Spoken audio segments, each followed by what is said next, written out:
tolerance, my colleagues, gentlemen, and ladies of the press. I want, on behalf of Ohanaeze Ndigbo, to welcome our resident electoral commissioner for Ndigbo, Emeka Onanamadu, for this historic visit to us. I appreciate your visit because your visit marks the beginning of some synergy between Ohanaeze and I. In the course of your speech, you referred to the town unions that you have been interfacing with. And I wish to remind you that they have been reporting to us because the town unions are the primary organs of Ohanaeze.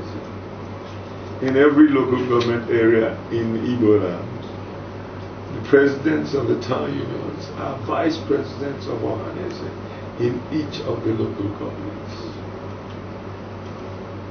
And so I thank you for involving them in your organization. I want to also thank you for the election that was recently concluded in Anambra State. If this is the kind of election we will begin to have in Nigeria, many Nigerians will be extremely happy. It was so free and fair that none of the opponents in the election bothered himself about an election petition. And this is what happens in most countries of the world. In fact, people concede before the final results are declared because they exercise a testimony of the transparency. But you know that I don't think INEC should go and relax because the entire nation was sleeping and the entire paraphernalia of INEC and its bureaucracy was concentrating in only one of the 36 states and in only one gubernatorial election. So when you are going to face an election in 30-something states, and some of the states are excluded, like Anambra now, and Bayelsa and stuff like that. But if you're excluded from gubernatorial elections in a few states, but facing a substantive majority of National Assembly and State Assembly elections, you will be spread very thinly. And I think that it calls for all hands to be on deck. And I wish that we can see greater preparation to face the 2019 elections. I am not as excited as you are, President Electoral Commissioner, because I have had the opportunity to go around your registration areas and I have the conclusion that the Southeast is shortchanged. I am of the conclusion that INEC has deliberately denied this area of registration materials in order to ensure that we are under-registered. I say this not just as President of General of Ohanaeze, but I say this as a lawyer who respects evidence. Let me use my home as a typology. I come from Ukehe in Imo local government area. And last week I went home to check what was going on. First, I went to confirm that my own voter's card was valid, which gladly I was told was valid and I didn't need to do anything about it. But my local government area had the presence of INEC in less than 3 polling booths. In my ward, INEC was present in only 1 polling booth in my village. And luckily it was my polling booth. That ward has between 18 and 20 polling booths, which are registration booths. Now, there was only 1 machine in my ward and 1 machine in that registration area. And unlike the machines that I saw in the north when I went to the north, which captured 5 of your fingers instantaneously, the machine in my registration area could only capture 1 finger at a time. And it is 2 polling booths in 1 site and therefore should be 2 registration centers. There was only 1 registration machine. They had run out of laminating sheets, and therefore anyone who was given a temporary registration card didn't have it laminated. And villagers who deal with palm oil and all sorts of charcoal and firewood would have the tendency to mutilate this temporary registration card before the election, if they don't get a permanent one before the election. That it may even be difficult to recognize their face or their thumbprint or their signatures. Secondly, your staff were very hardworking, but the maximum registration they achieved in a day was 48 people. And there were twice the number waiting who were not registered. And my projection was that in 2 days they will be able to register 96 voters against over 500.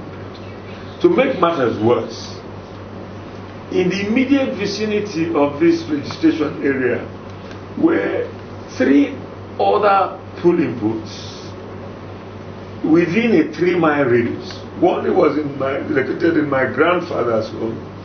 The other one was recorded in a place called Ukwoho, and the other one was recorded in a place called Obunikmo. Now, old people on election day would not be able to trek 3 miles, especially when there is no movement of vehicles, to go to the same place they were now being forced to register. So I don't understand this. This exercise is shortchanged now, and I have been told by Ohanaeze to say that as an organization we are prepared to give logistic support to INEC. If you want us to pay to hire more machines, we'll be ready to do so. If you want us to pay for staff that you may not have enough to deploy to our place, we are prepared to raise money from Igbos to pay. But we feel shortchanged. Now, I didn't also report to you that you had forms in this registration area where prospective registrants enter their personal particulars. That center had run out of forms that if they were going to meet the 48 capacity the following day, at the day that I visited, they would not have those forms.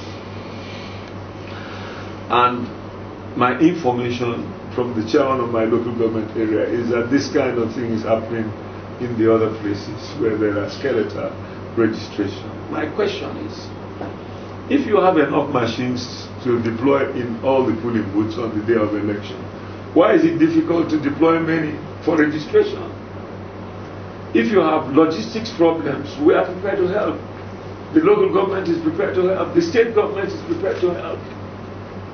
I am willing to offer myself as a conduit pipe for a relationship between them and your organization to ensure that we have proper registration. The right to vote is an inalienable constitutional right, and it is an instrument for change. And I'm sure that you're already aware that the young people are beginning to become more interested in politics, and that's very healthy. Everywhere I have gone to talk to them, I have reminded them of the history of our nation. At the time that Dr. Azikiwe got into the vanguard for the national movement, he was in his 30s. At the time that he became Premier of Eastern Nigeria, he was in his early 40s. The same thing with Chief Awolowo, the same thing with Saramadu Bello.